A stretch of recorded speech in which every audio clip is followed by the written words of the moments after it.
नमस्ते बच्चों। आज हम स्टार्ट करेंगे चेरापूंजी से आया हूँ। चेरापूंजी क्या है? ये एक प्लेस नेम है जिसके बारे में इस लेसन में पूरा एक्सप्लेन किया गया है। यानी यात्रा वृतांत है ये, जिसके राइटर हैं प्रदीप पंत। इनका जन्म हुआ था 24 अप्रैल यानी 24 अप्रैल 1941 को, और इन्होंने 6 उपन्यास 6 नॉवेल्स लिखे हैं जो कि प्रकाशित जो कि पब्लिश हो चुके हैं। और इन्होंने ये यात्रा वृतांत आपकी टेक्स्ट बुक में भी लिखा है। यात्रा से प्रादेशिक ज्ञान प्राप्त होता है। प्रादेशिक मतलब किसी भी प्रदेश, किसी भी स्टेट, किसी भी प्लेस के बारे में हमें नॉलेज मिलती है। जब हम ट्रैवलिंग करते हैं तो हमें किसी प्लेस पर हम स्टे करते हैं या पर्टिकुलरली उस प्लेस पर हम जाते हैं तो उस प्लेस की हमें नॉलेज मिलती है। लोगों के रहन सहन, प्राकृतिक दृश्यों का सौंदर्य आदि का प्रत्यक्ष अनुभव होता है।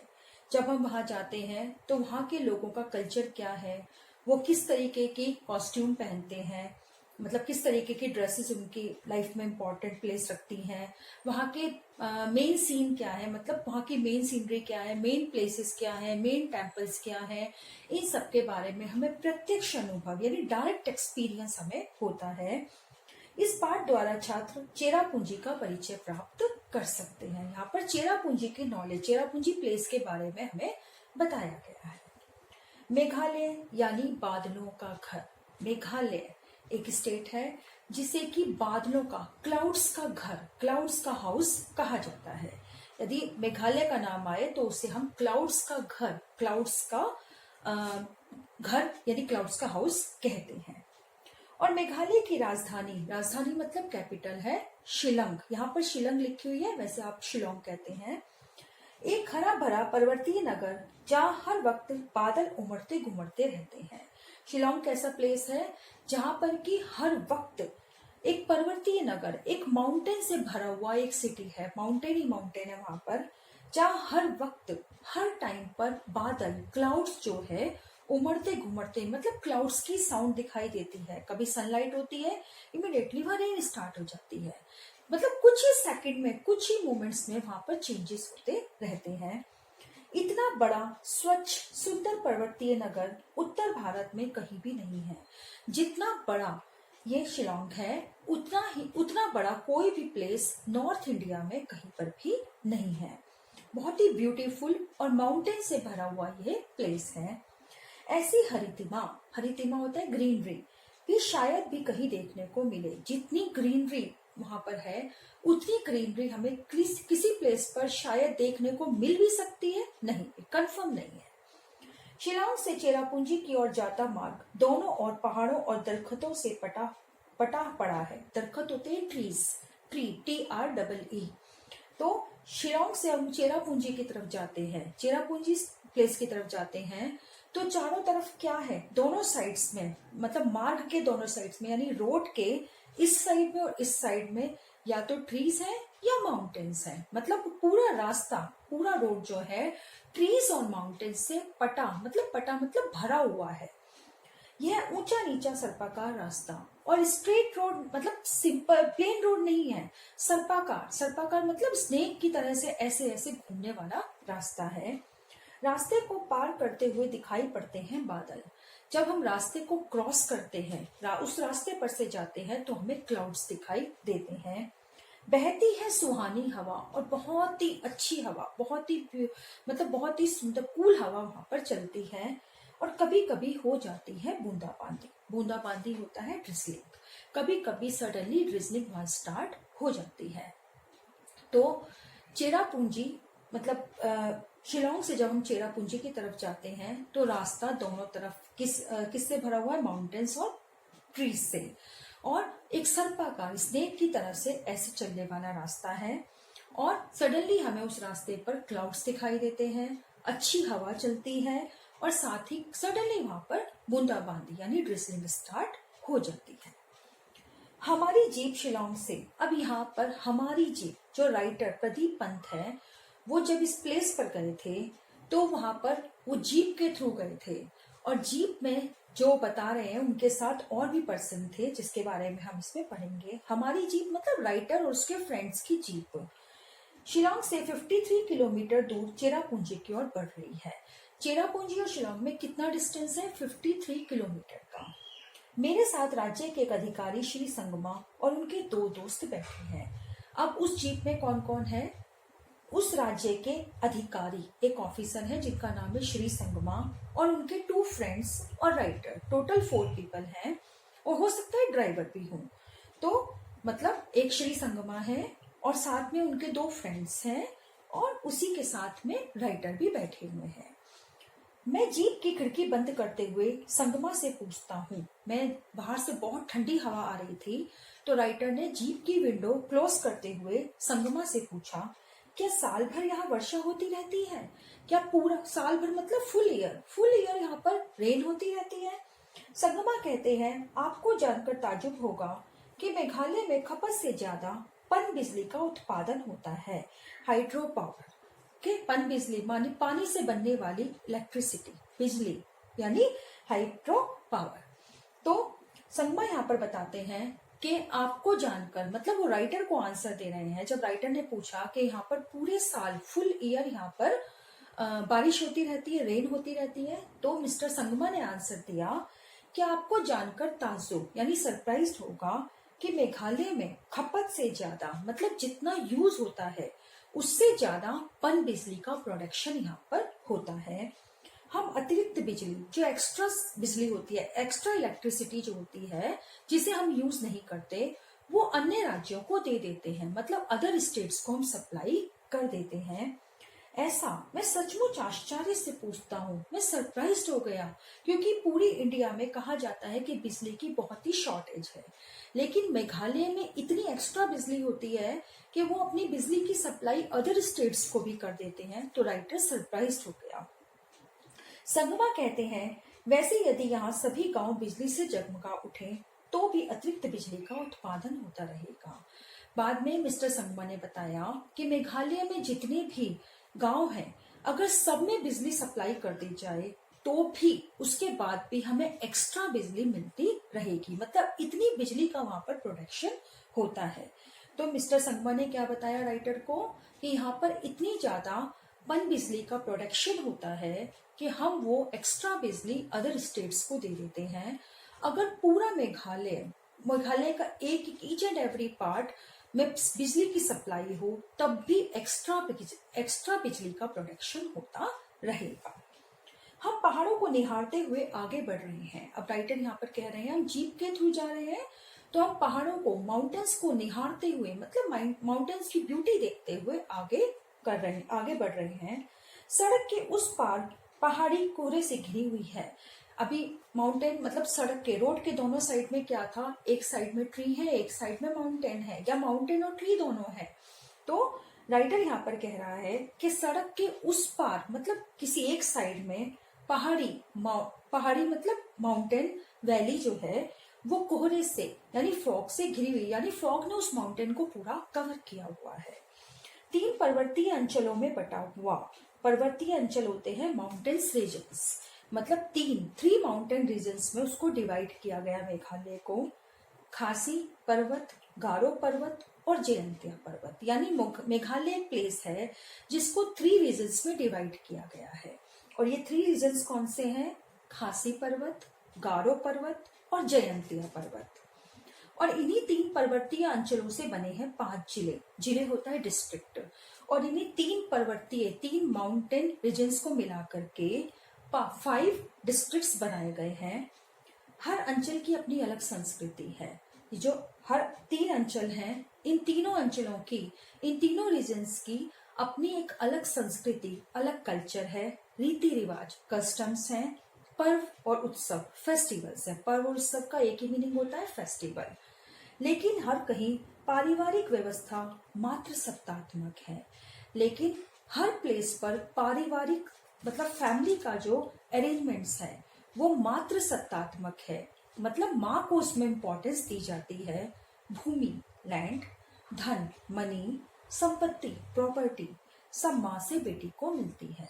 मतलब अभी तक हम ये जानते हैं कि फादर की जो प्रॉपर्टी होती है उसमें बेटे और बेटी का शेयर होता है, लेकिन यहाँ पर उल्टा है। माँ की जो प्रॉपर्टी होती है उसमें बेटे और बेटी का शेयर किया जाता है। यानी मात्र सत्तात्मक फैमिली अरेंजमेंट यहाँ पर है। तो मेघालय को 3 पर्वतीय अंचलों में बांटा गया है, खासी, गारो और जयंतिया। इन तीनों पर्वतीय अंचलों से 5 डिस्ट्रिक्ट बनाए गए हैं। हर डिस्ट्रिक्ट का, हर पर्वतीय अंचल का अपना कस्टम, अपने फेस्टिवल्स, अपना कल्चर, सब कुछ डिफरेंट है। और यहाँ पर हर अंचल की मात्र सत्तात्मक फैमिली अरेंजमेंट है, जहाँ पर प्रॉपर्टी, मनी, लैंड सब कुछ मदर के थ्रू बच्चों को दिया जाता है। स्त्री का यहाँ वर्चस्व है, यानी स्त्री को बहुत ज्यादा पावर मिली हुई है, बहुत ज्यादा सुप्रीम है स्त्री यहाँ पर। स्त्री मतलब लेडी। यह एहसास गुवाहाटी से मेघालय की सीमा में घुसने के साथ ही होने लगता है। जैसे ही हम गुवाहाटी से मेघालय के अंदर एंटर करते हैं, तभी हमें ये फील होने लगता है कि यहाँ पर लेडीज को ज्यादा इम्पोर्टेंस दी जाती है। तमाम दुकानों, मतलब मोस्टली दुकानों पर लेडीज सौदा बेचती और बेहिचक बतियाती दिखाई देती हैं। मोस्टली शॉप्स पर लेडीज ही आइटम को सेल करती हैं और परचेज करती हैं, और बेहिचक मतलब विदाउट एनी हेजिटेशन के वो कस्टमर से बात भी करती रहती हैं। शिलोंग में भी उन्हें दुकानों पर बैठा देखा जा सकता है, और शिलोंग में मोस्टली दुकानों पर लेडीज का ही कंट्रोल है, यानी लेडीज ही अरेंज करती हैं दुकानों को। शायद यह स्थिति पूर्वोत्तर के अन्य राज्यों में भी हो। पूर्वोत्तर होता है नॉर्थ ईस्टर्न पार्ट, मतलब नॉर्थ ईस्टर्न के जो स्टेट्स हैं उनमें भी हो सकता है सेम कंडीशन हो। Same condition in the sense के लाइक लेडीज ही सब काम को, मेनली मार्केट के काम को अरेंज करती हैं। भले ही वहां मात्र सत्तात्मक पारिक व्यवस्था ना हो सकता है कि जो नॉर्थ ईस्टर्न स्टेट्स हैं उनमें मात्र सत्तात्मक मतलब मात्र सत्तात्मक व्यवस्था, फैमिली अरेंजमेंट ना हो, लेकिन वहां पर भी मोस्टली शॉप्स पर लेडीज का ही कंट्रोल है। कुछ साल पहले मणिपुर की राजधानी इम्फाल में भी यही सब देखा था। राइटर अब यहाँ पर बता रहे हैं कि कुछ ईयर्स पहले वो मणिपुर की कैपिटल में गए थे, इम्फाल में। वहां पर भी उन्होंने सेम कंडीशन देखी थी। स्त्रियों का पूरा बाजार ही है वहां, जिसे माइती बाजार कहते हैं, यानी माँ का बाजार। अब यहाँ पर राइटर इम्फाल के बारे में बता रहे हैं, मेघालय के बारे में, शिलोंग के बारे में नहीं है। अब वो इम्फाल के बारे में बता रहे हैं कि इम्फाल में लेडीज का एक पूरा सेपरेट मार्केट है, जिसका नाम ही है माँ का बाजार, माइती बाजार, जिसका मतलब है माँ का बाजार, यानी मदर की मार्केट। उसका नाम क्या है? माइती बाजार। दिन भर सामान की बिक्री कर शाम को अपने अपने घर लौटती हैं। मतलब सुबह से शाम तक, मॉर्निंग से इवनिंग तक वो आइटम को सेल करती हैं और इवनिंग में शॉप क्लोज करके अपने घर जाती हैं। किसी प्रकार का वर्ग भेद नहीं है, क्लास डिस्टिंक्शन, मतलब के जिस तरीके से, मतलब कोई भी अमीर लेडीज है या गरीब लेडीज है, इस प्रकार का कोई भी उनमें डिस्टिंक्शन नहीं है।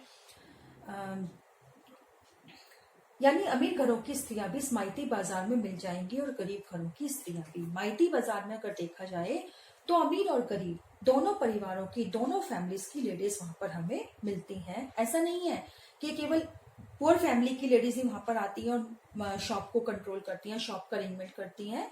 अमीर घरों की लेडीज भी वहां आकर के शॉप को मैनेज करती हैं।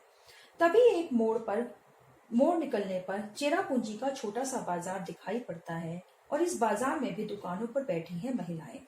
अभी तक राइटर माइती बाजार के बारे में सोच रहा था। माइती बाजार कहाँ पर था? मणिपुर की राजधानी इम्फाल का बाजार था, जिसमें पूरा अरेंजमेंट लेडीज के हाथ में है, पूरा कंट्रोल लेडीज के हाथ में है। अब राइटर यहाँ पर बता रहा है कि जब वो इसके बारे में सोच रहा था कि उसे चेरापूंजी का एक छोटा सा मार्केट दिखाई दिया, और इस बाजार में भी दुकानों पर बैठी है महिलाएं। सेम कंडीशन है, इसमें भी शॉप्स पर क्या नजर आया उसे? लेडीज ही शॉप को अरेंज करती हुई नजर आई। फिर चाहे दुकान फल सब्जियों की हो या चाय की, टी की दुकान हो या फ्रूट्स और वेजिटेबल्स की, सब पर लेडीज का ही कंट्रोल है। उसके बाद लेखक और मिस्टर संगमा और उनके फ्रेंड्स जीप में आगे बढ़ जाते हैं। कुछ आगे बढ़कर संगमा ने जीप रुकवा दी। थोड़ा हम आगे गए कि संगमा ने ड्राइवर को कहा स्टॉप करने के लिए, जीप को स्टॉप करने के लिए। हम सभी नीचे उतर आए। सामने दिखाई पड़ रहा है नौशंगथियांग प्रपात। प्रपात जो होता है वाटरफॉल्स, जो मासमई प्रपात के नाम से लोकप्रिय है। हमने जहां पर जिस प्लेस पर जीप रुकी थी वहां पर एक नौशंगथियांग प्रपात, एक वाटरफॉल्स है जो मासमई वाटरफॉल्स के नाम से प्रसिद्ध है। यहाँ पर देखो मासमई, माँ के ऊपर चंद्र है, केवल बिंदु नहीं है, मांसमई नहीं है, मौसमई है, यानी केवल चंद्र है।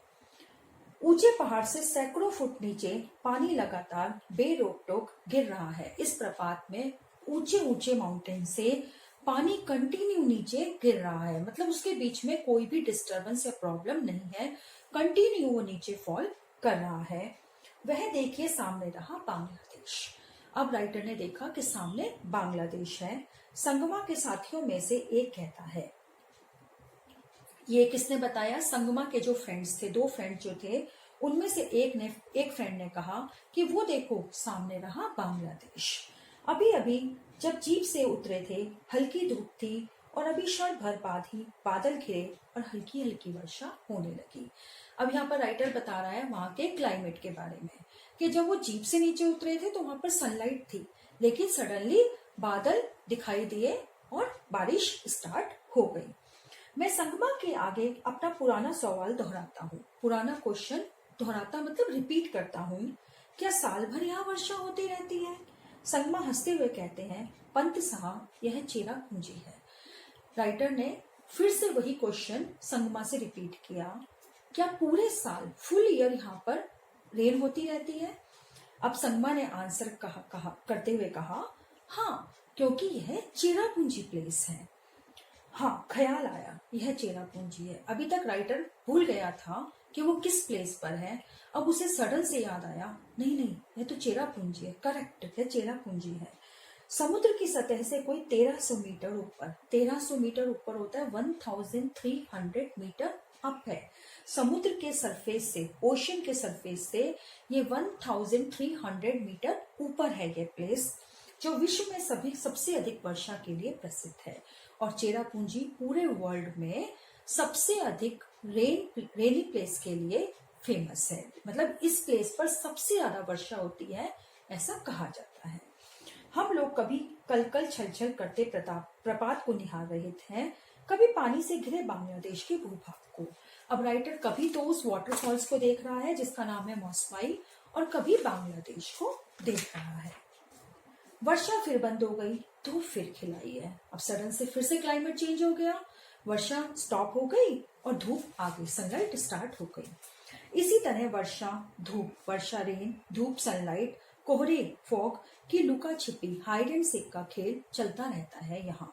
मतलब कभी रेन स्टार्ट होती है, कभी सनलाइट दिखाई देती है, कभी फॉग दिखाई देता है, यही लुका छिपी यानी यही हाइड एंड सीक का गेम यहाँ पर चलता रहता है चेरापूंजी में। हम लोग अब जीप में बैठकर लौट रहे हैं। संगमा रास्ते में खासी, जयंतिया और गारो पहाड़ियों के लोगों के बारे में बताने लगते हैं। अब हम वापस आ रहे हैं उस प्लेस से, जिस प्लेस पर हम रुके थे, जहां पर हमने बांग्लादेश देखा था और मौसमी वाटरफॉल्स देखा था, उस प्लेस से अब हम जीप में बैठ करके वापस आ रहे हैं कि रास्ते में संगमा हमें खासी, जयंतिया और गारो पहाड़ियों के लोगों के बारे में, वहां के लोगों के बारे में बताने लगते हैं। खासी, जयंतिया और गारो क्या है? ये मेघालय की 3 पर्वतीय अंचलों में बटे हुए लोग हैं। हमने यहाँ पर पेज नंबर 40 पे पढ़ा था कि मेघालय 3 पर्वतीय अंचलों में, माउंटेन्स रीजन में बटा हुआ है, डिवाइड किया हुआ है, जिनका नाम है खासी पर्वत, गारो पर्वत और जयंतिया पर्वत। अब मिस्टर संगमा राइटर को इन्हीं माउंटेन के पास रहने वाले लोगों के बारे में बता रहे हैं। वे कहते हैं, खासियों को यहाँ सम्मान की दृष्टि से देखा जाता है। इसमें से खासी माउंटेन पर रहने वाले जो लोग हैं उन्हें बहुत ही रेस्पेक्ट दिया जाता है। सम्मान मतलब रेस्पेक्ट। करीब 6 लाख गारो लोगों की मातृभूमि है गारो पर्वतमालाएं। गारो पर्वतमाला में करीबन 6 लाख लोग, अराउंड 6 लाख पीपल वहां पर रहते हैं। यह माना जाता है कि गारो समूह बोडो जाति का अंग है। ऐसा कहा जाता है कि गारो समूह जो है, गारो का ग्रुप जो है, गारो कास्ट जो है, वो बोडो कास्ट का ही एक पार्ट है। नोंगक्रेम उनका प्रमुख नृत्य है, उनके डांस का नाम है नोंगक्रेम। जयंतिया पहाड़ियों के उत्सव का नाम है बेहेडेन खलाम, और जयंतिया पहाड़ियों का जो फेस्टिवल, मेन फेस्टिवल है, उसका नाम है बेहेडेन खलाम। यानी कि संगमा ने बताया कि खासी जाति के लोग जो हैं उनको बहुत रिस्पेक्ट यहाँ पर दिया जाता है। गारो माउंटेन पे अराउंड 6 लाख पीपल स्टे करते हैं, और गारो जाति जो है बोडो जाति का ही एक पार्ट है। और तीसरा है जयंतिया। जयंतिया लोगों के फेस्टिवल का मेन नाम क्या है? बेहेडेन खला। और नोंगक्रेम क्या है? गारो जाति के डांस का नाम। आगे चलकर एक स्थान पर जीप रुकती है, हम उतरते हैं। बगल में मतलब नियर बाय, साथ में एक गोलाकार विशाल पत्थर है। जब जीप रुकी तो राइडर फिर से नीचे उतरा। उसने देखा कि साथ में ही, बगल मतलब यहाँ पर साथ में बिल्कुल एक विशाल पत्थर, एक बड़ा स्टोन है। संगमा बताते हैं यह प्राकृतिक शिवलिंग है, यह एक शिवलिंग है। और आश्चर्य तो मासमई गांव की गुफाएं भी हैं। अब जो पत्थर था बड़ा विशाल का मतलब वेरी बिग स्टोन जो था वो एक शिवलिंग था जिसे नेचर ने क्रिएट किया था। और आश्चर्य तो अब यहाँ पर राइटर मासमई गांव की गुफाएं होता है केव। मासमई अभी तक हमने पढ़ा था मासमई जल प्रपात यानी कि वाटरफॉल्स के बारे में। अब यहाँ पर राइटर बताता है कि मासमई गांव में जो गुफाएं, जो केव है, वो भी एक यूनिक चीज है। गुफाएं इतनी अंधेरी हैं, वो केव इतनी ज्यादा डार्कनेस है उसके अंदर कि मशाल या टॉर्च का मतलब टॉर्च ही होता है, कि जलाए बिना उनमें प्रवेश नहीं कर सकते। मतलब वो जो केव है वो इतना ज्यादा डार्कनेस है उनके अंदर कि अगर हम उनके अंदर एंटर करना चाहते हैं तो हमें टॉर्च की जरूरत है। बिना टॉर्च के हम उसमें एंट्री नहीं कर सकते। संगमा का एक साथी कहता है, हमने मशाले जला ली हैं और हम गुफाओं के अंदर आगे बढ़ रहे हैं। अब हम जहाँ नीचे उतरे थे वहां पर मासमई गांव की गुफाएं हैं। मासमई गांव में ही उतरे थे, जहाँ की केव के बाहर हम खड़े थे, उसके बाहर एक शिवलिंग था और वो गुफाओं के अंदर हमें एंटर करना था। तो संगमा के एक फ्रेंड ने कहा कि कम नाउ, हमने टॉर्च जला ली है, मतलब टॉर्च स्टार्ट कर ली है और अब हम आगे बढ़ सकते हैं, मतलब केव के अंदर एंट्री कर सकते हैं। अगल बगल, इस साइड में अगल बगल, ऊपर नीचे, स्टोन से स्टोन है उस केव में। सदियों से ये गुफाएं इसी तरह हैं और बहुत दूर तक चली गई है। सदियों से मतलब एंशियंट टाइम से ये जो केव है इसी सिचुएशन में, सेम सिचुएशन में है और बहुत दूर तक, मतलब ऐसा नहीं है छोटी सी केव हो, बहुत लंबी केव है, बहुत बड़ी केव है। हम लोग कुछ दूर जाकर लौट पड़ते हैं, जैसे आश्चर्य लौक से लौट रहे हो। अब बड़ी है कि राइटर और उसके फ्रेंड्स और मिस्टर संगमा पूरी केव में नहीं गए, थोड़ी दूर जाकर के वो वापस आ गए और बाहर आकर के उन्हें ऐसे लगा जैसे किसी आश्चर्य लौक से, किसी मतलब डिफरेंट प्लेस से, किसी वंडर से वो बाहर आ रहे हो। मतलब एकदम यूनिक थी, जिसमें फुल डार्कनेस थी, उसमें टॉर्च के बिना एंट्री नहीं कर सकते थे। तो राइटर और उसके फ्रेंड्स सब उसमें एंट्री करे, लेकिन थोड़ी दूर जाकर के ही वो वापस आ गए और उसके बाद वो अपनी जीप में बैठ गए। और उसी के बाहर एक प्राकृतिक शिवलिंग है, मतलब एक शिवलिंग बना हुआ है। तो मासमई गांव की गुफाओं के बारे में ये कहा गया है कि बहुत ही अंधेरी है। धन्यवाद।